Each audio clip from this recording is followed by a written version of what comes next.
Let's. What do you say we get to the news, Elder? Sound good? Yes. Let's do it. Let's do it. Good evening, Mr. and Mrs. Now from South America, all the ships and clippers at sea. Let's go to press. Come on. So the first bit of game news is a little bit of how games are impacting the world around us and what's going on. Last week we had some very uplifting stories about how there were some indie game companies that were donating a lot of money by putting together huge bundles and raising $6 million and things like that. This week we have something a little bit on the other side. There's a board game site / podcast / even magazine called Everything Board Games, which was a sort of conglomeration of 18 or so different reviewers that would talk about board games. And it seems that 17 of those 18 people, or something on that order. I'm not sure exactly how many people are there, but maybe that asked the owner of Everything Board Games to make a statement about the in support of the human rights struggle that was going on right before us right now. The owner, Lake Leafty, evidently refused, and the 17 staff members resigned. They said, "We are leaving Everything Board Games. Black Lives Matter." And then went on to a longer post about why they were doing that, why they were making that choice. And then Lake Leafty, the owner of Everything Board Games, issued a statement of his own that is, to my ear, problematic. He says that this is about games, and everything about board games is about games, and it is not about politics. Sounds like a statement a person could make, except is human rights politics? That's kind of a question that I have. But then as he goes on into the statement, he is calling false and defamatory statements from some people. He's, doing a little bit of flame throwing, and then he ends with this with two statements that I do want to dive into just a little bit because I take real strong issue with it. It says, at Everything Board Games, we are interested in just that, board games. We have no interest in virtue signaling, requiring our membership community to prove their moral or ideological purity, and all that nonsense. And then says that to make a statement like that, those reviewers that the reviewers demanded would be for us to assume that there are those in our community who are hateful, racist bigots. This directly contradicts the experiences we've had within our community. So I got a couple things to say, and maybe you want to opine as well. But to say Black Lives Matter does not assume anything. It is simply stating your belief and your support for civil rights, for basic human rights. That's first of all.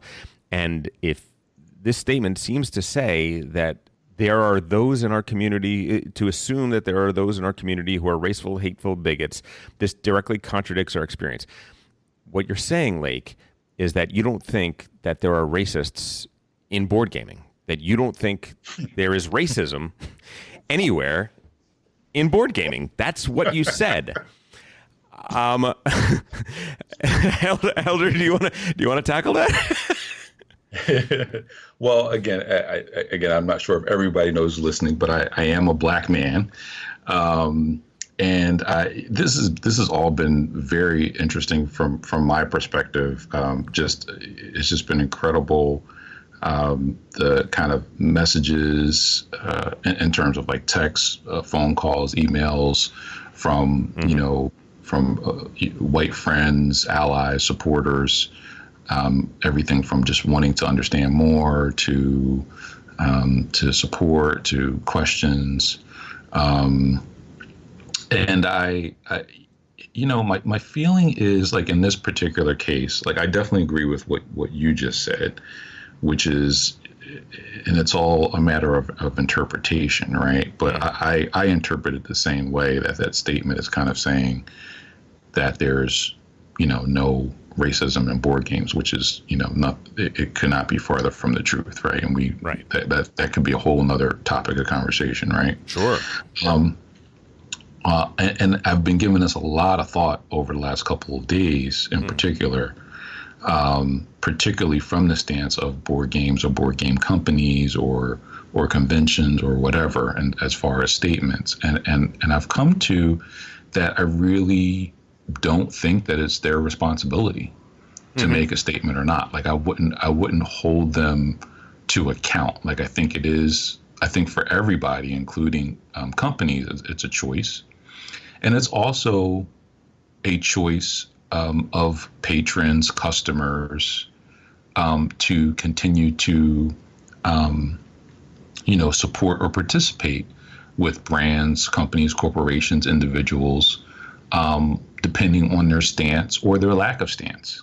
Yes. But again, I don't see myself actually taking any particular action. I don't feel like it's really warranted or necessary to do that, and I don't kind of blame them for not. I do, however, acknowledge the integrity of the people who walked away, because again, that was their personal choice. Like that. I mean, that is one thing that this country is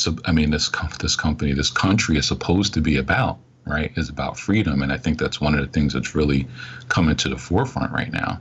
Yeah. But I also kind of question, like, I think it's great that it's happening. Mm-hmm. And at the same time, I'm like, why now? Like, why, like all of a sudden there's this really sharp, stark, like we got to do something now. It seems like there's this pressure or this, and I don't know if it's partially the pandemic or I think that definitely has something to do with it. Sure. Timing. And again, I think it's a good thing. Don't get me wrong, but I kind of, there's a little bit there for me that's like, I'm turning 50 this year. Yeah. And it's like, it's like it took this long. Yeah. There's something, there's a conversation here. It's like, okay, I'm glad it's happening, but wow, like. Well, I was talking to a friend of mine who is a sociologist. We were talking in the context of Me Too a few years ago, which was the exact same thing. Like, why now? Why all of a sudden are we facing something that half of the population lives with every day? Why are we suddenly all up in arms about something that just yesterday everyone was brushing under the rug, right? And that we all knew existed and we all knew was there. And she said, from a sociological perspective, it's one of these things where society, progress doesn't work the way we imagine it is. The same way if a computer generates a random string of 100 numbers and then you ask a person to generate what they think is a random string of 100 numbers, you can totally pick out who the person is, right? Because the person won't have 5 ones in a row, whereas randomly that's sometimes going to happen. Right. So when we think about the way things are supposed to go, we impose order even when we're trying to create randomness. And when we want to impose order on progress, we want to impose order on history, we want to impose order on the way we're going. And the reality is that there are forces in society that are trying to stop this progress from happening, or to keep things the way they are, or to maintain stability, and anything that challenges stability is the enemy. And then there are forces that are striving and literally dying for change that is absolutely necessary for their health, their well-being, and even their very survival. And those two forces are constantly at odds with each other. And when there is a massive change that happens, and that tends to be what it is. It tends to be bigger changes more often than there are smaller changes. Sometimes it's small and incremental, but lots of times it's a big change, because what it really is it's a dam bursting. Right. That's the way she described it. And we might, hopefully, we might be at a dam burst period, and we might have a larger change that is lasting. At least that's my personal hope, and I'm sure a lot of other people. But what you said about Lake having the right and it being okay for him to disagree and not want to make a statement, and that's his right. I totally agree with that. The thing is that this site, this organization, is 18 people on the masthead, and 17 of them said, we feel really strongly we need to do this. And the one guy, the owner, said no. And so I think also the 17 people who left are absolutely right to do that. Now, when he goes on and disparages them, and essentially he uses this phrase, he says, this is not about politics. And then he uses virtue signaling. And this is a hot button for me. So I want to talk about virtue signaling for just a second. It's a phrase that it goes way back. It goes back to around 2004, 2005, maybe even earlier than that. But it's come into great use by certain folks starting around 2015. And it seems to be used very, very broadly these days. But it shouldn't be, because it is very specific in terms of what it is. Virtue signaling is when a person makes a moral statement, often a performative moral statement, because they think that it will gain them social approval, rather than because they actually believe in it. So that's what virtue signaling is. So a lot of people, when I see them using virtue signaling, they are saying that to claim, essentially, that the people that are out there getting tear gassed, the people that are out there demanding justice, demanding fairness, demanding things better, that they don't really mean it. That they are just performing because they think it's going to earn them some reward. And from Lake's perspective, I kind of get that, because I think if Lake were to make a statement based on what we know about him, I think that is true for him. I think if he said Black Lives Matter, it would be virtue signaling, because he does not appear to believe it. He does not appear to actually support that movement in any way. And for me, that's another huge issue. But for him, that would be. However, I want to make sure that we're clear and that Lake does not speak for the 17 people who quit. Right now, the masthead for his company has one contributor. No longer 18, now one. Just him. So the 17 people who left, game journalism does not make a lot of money. It does not have a lot of profit in it. I do not believe that if 17 people leave your company, that they are doing it to be performative. I don't think they're doing it because they're looking for social acceptance. I think that they're doing it because they believe in it. And to not think that, to denigrate people's deeply held beliefs as simply social proof is tremendously cynical, and really part of the problem that is creating a divide here, where I hope that in people's deepest hearts there shouldn't be and wouldn't be as strong a divide as we're seeing right now.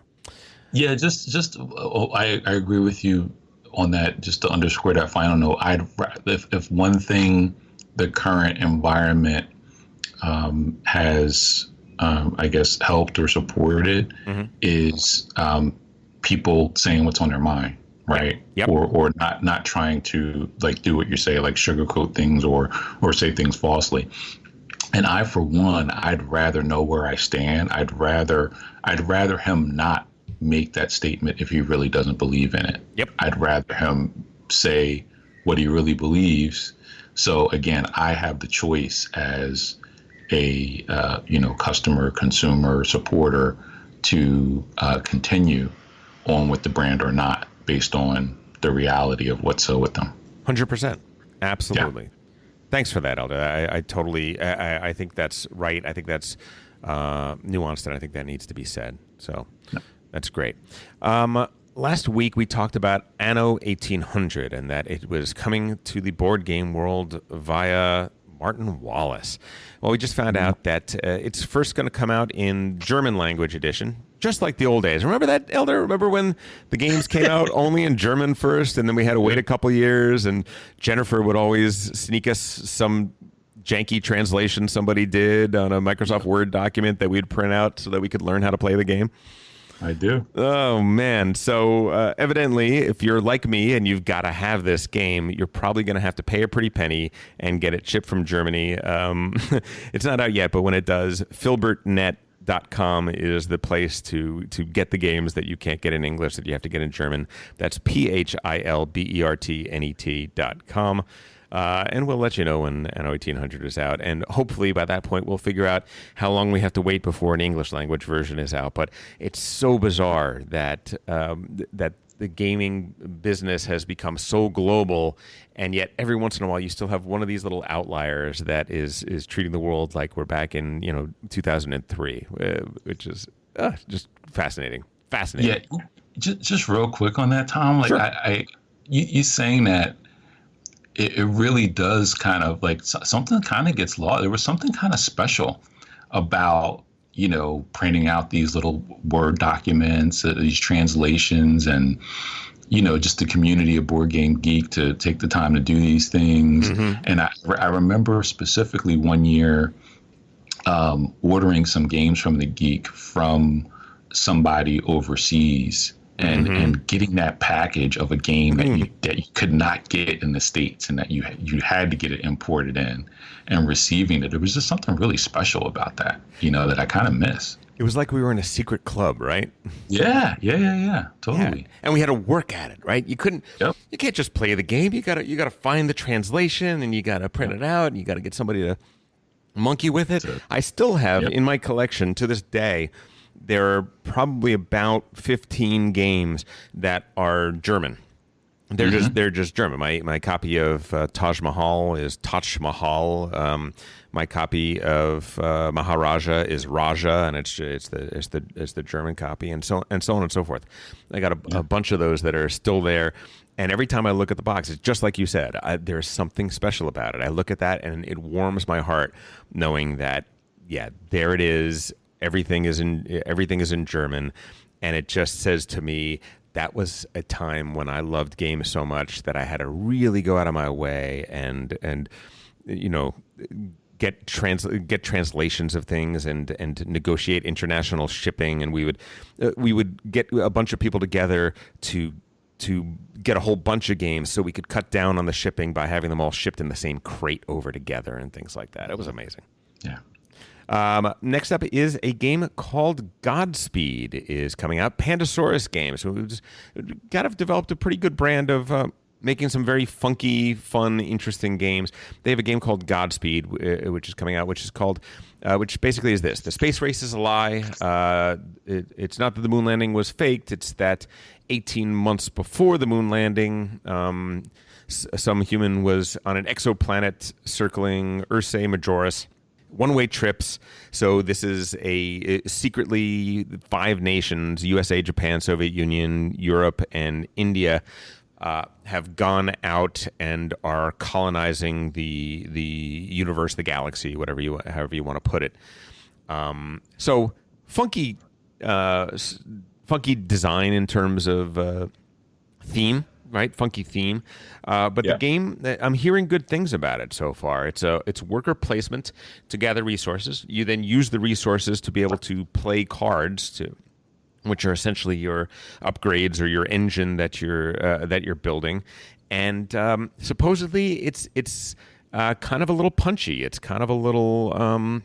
And it's kind of a little direct one-on-one competition in that there are prestige tracks, and you guys are fighting constantly with each other on these prestige tracks because only the person at the top of a prestige track, whenever there's a scoring happening, gets any points for that. At least that's my understanding, which...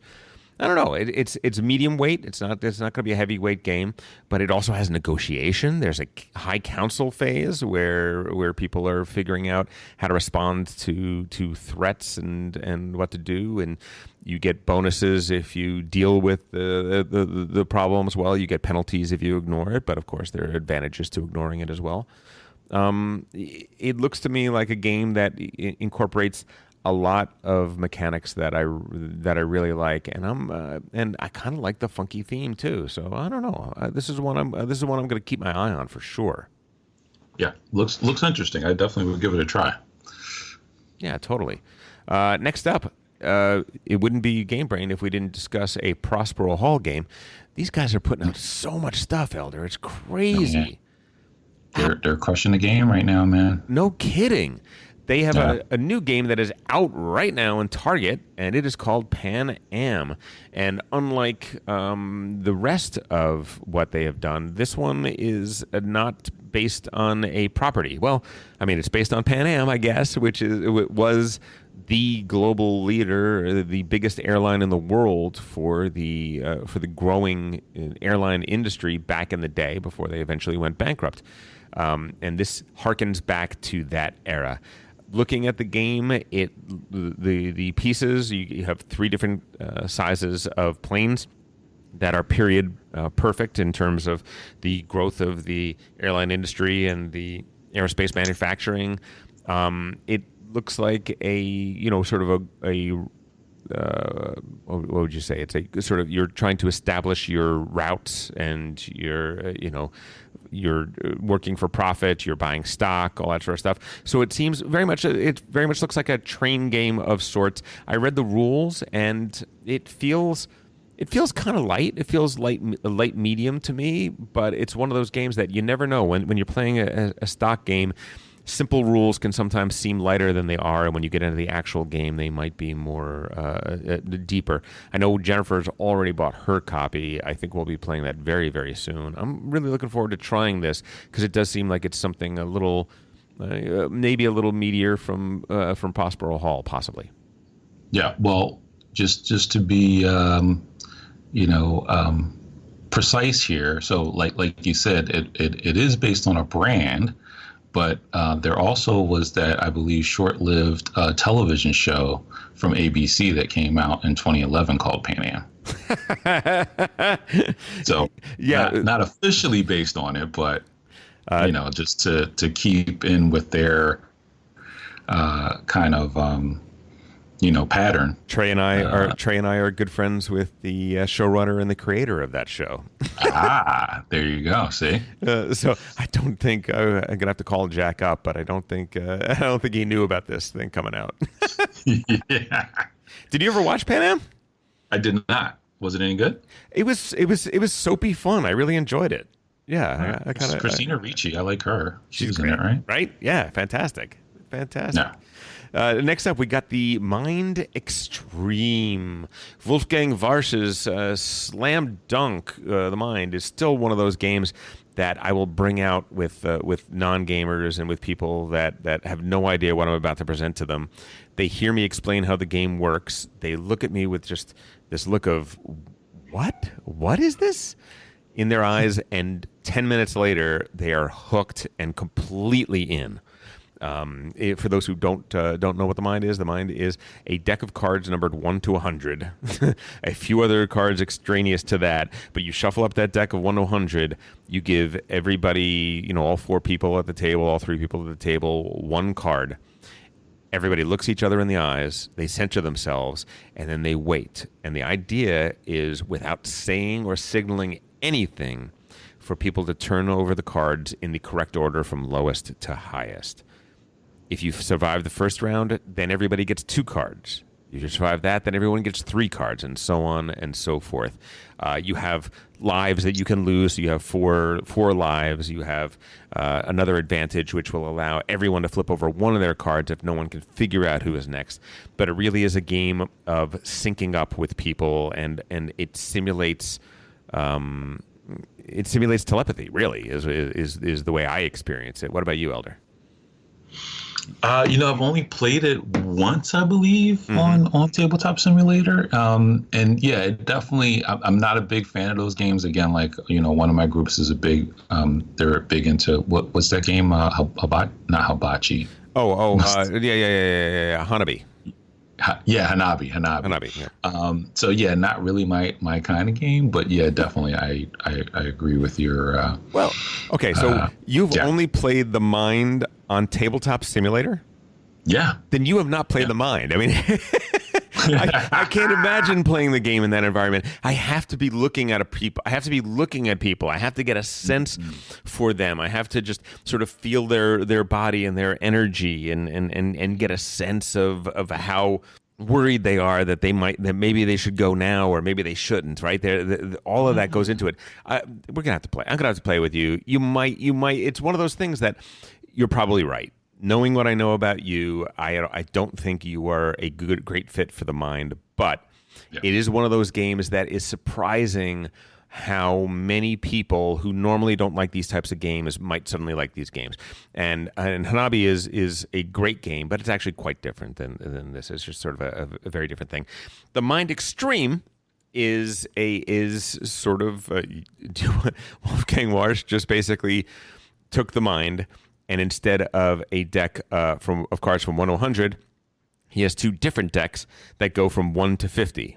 And you are going to be putting together 2 different discard piles with cards from one deck needing to be done going from 1 to 50 and the other one from 50 to 1. And some levels have to be played blind, which is an optional rule in the Mind, which means that normally you're flipping cards up, and so if I flip up a 13, a person knows, I got a 15, so I'm going to flip mine over really quick because I'm probably the next one. When you don't flip them up, I just put a card down there. You don't know if that's a 13. You don't know if that's a 3. You don't know. You don't know what it is. It becomes so much infinitely harder, and it's already a really hard game. So I'm not sure I love that, but if you're a fan of the Mind, it's a deck of cards, so it's not very expensive, and you very well might want to check it out. I kind of highly recommend it. I really think these games are pretty amazing. Next up, we have the Unpronounceable collection is coming out. This is Tekenu and Tawanitsuyu. Do you know how to pronounce either of those better than me? No, I would not. Tawantinsuyu and Tekenu. Which are the Incan Empire and Egyptian, are both available right now for pre-order. And the interesting thing is, I've never seen this before. International shipping free. Worldwide, international shipping free. And there's very few places. There are only 7 places they will not ship for free. They are Brazil, Reunion Island, one of the most remote landmasses in the universe, the Philippines, Venezuela, Libya, Syria, well, civil war, fine, and Antarctica. Those are the only places they won't ship for free, which is amazing. If you buy them now, you will find out that Tekenu is going to be shipped it says ship date July 2020, but in a post I see August, which tells me July 31st, August 1st, somewhere right around there is when they'll be shipped. And Tawantin Suyu is going to be shipped in October, or at least that's the plan. That's what the plan is. These are games that are both designed by David Turksey. One of them is also designed by Daniele Tascini. So these are some of those mad Italians that have designed some of GameBrain's favorite games of all time. I'm all in on this one. There's no question about it. David Turksey has designed so many amazing games that he is one of the few people that I will buy sight unseen. I don't know, I've read about these games, but I'm all in. If you guys like games like Lorenzo, if you guys like games like Marco Polo or Zolkin or games like that, this probably is going to be up our alley, and free worldwide shipping is crazy. So what's the deal on these, Tom? Are these like sister games? Are they like in the same universe and they're putting them out together, or like what's the relationship between the 2 different titles? I mean, they are Ancient Empire games, and if you think about Zolkin, they're not specifically branded together, right? They're not specifically part of a collection. I think David Turksey has just been on a roll, and you know how it works, especially in physical game production.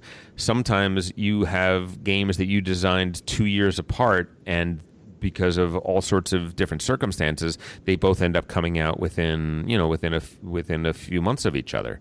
I think that's what the situation is here. And he figured, okay, well, you know what, let's package these together and get the shipping going. But I don't think there's anything specifically about them. My understanding is the mechanism-wise, they are Euro games in that Italian designer tradition. But other than that, they're quite different. They're not you're not getting the same game twice at all.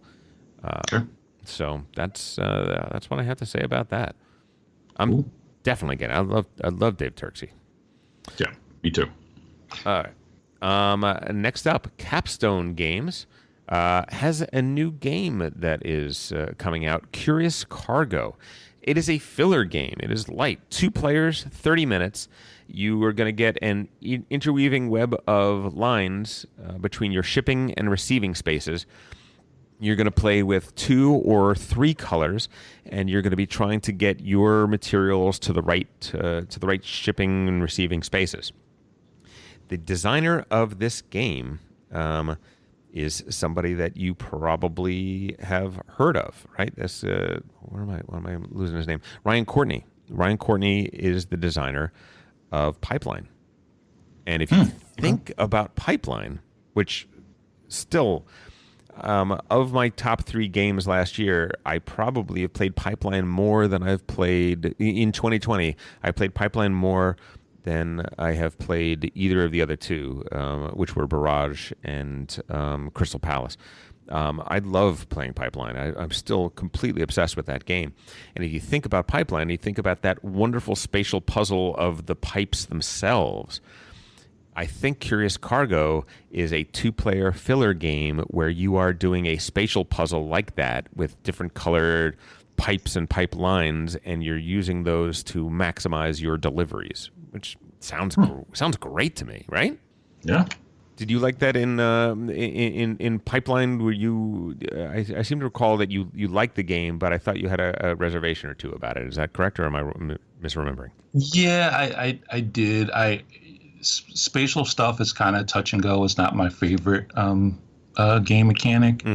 I think the implementation in Pipeline was really good. I could see definitely the value of making a lighter game out of that kind of aspect, which could be fun. Oh yeah. But yeah, typically not my favorite thing to do is spatial puzzles. It really kind of depends on the game. Well, as we all know, Elder's criteria for most games is it must have 17 different resources or more for it to get a seal of approval. And Pipeline, sadly, only has 1 resource. It's just oil. And that's it's going to be a hard road for you to get over. I understand that. Yeah, I mean, it's 4 different types, but it's not very robust as far as that's concerned. Yeah, 3 different colors of oil. Not quite sure how that works. Right. And 4 different processing levels, from crude to highly refined. Next up, we have a game called Intrepid, which is coming from our friends at Fowler Games. Fowler Games. Tim Fowler is the designer of games such as Burgle Brothers and Paperback and Hardback and Sabotage, which we've talked about a lot on the show and we absolutely love. This is actually not designed by Tim himself. This is designed by 2 of the people on his team, Jeff Beck and the delightfully non-delightful Jeff Krause, who we got to hang out with a bunch at BGG Con. I'm totally joking. He's a sweet guy, but he's one of those guys that is the funny curmudgeon, but just wonderful. Jeff Krause also was a designer of Burgle Brothers 2 and Sabotage. Jeff Beck was also the designer of Hardback and Getaway Driver. These guys are good. They design really good stuff, and this evidently is a survival game in low Earth orbit, cooperative and strategic, and highly asymmetric. Something has gone wrong on the International Space Station, and you guys have to work together to survive. I love it. You guys know me. I'm a huge High Frontier fan, so anything that is space and not particularly science fiction, anything sort of realistic space, you're gonna get my money. And when it's coming from the Tim Fowers crew, who are really great artisanal game designers, and what I mean by that is they design all their games in house, they do all of their artwork in house, they put it all together, they play test it extensively, and when they come out with a game, maybe you'll love it, maybe it won't be your bag, but it's never going to be a bad game. They haven't put out a bad one. They're really, really on target in terms of their designs. I think that's it for the news. Hey, if you enjoyed that video, you very well might enjoy the other videos you now see being suggested to you on screen. Also, we'd greatly appreciate it if you could like, share, or subscribe to our Game Brain channel. Thanks so much.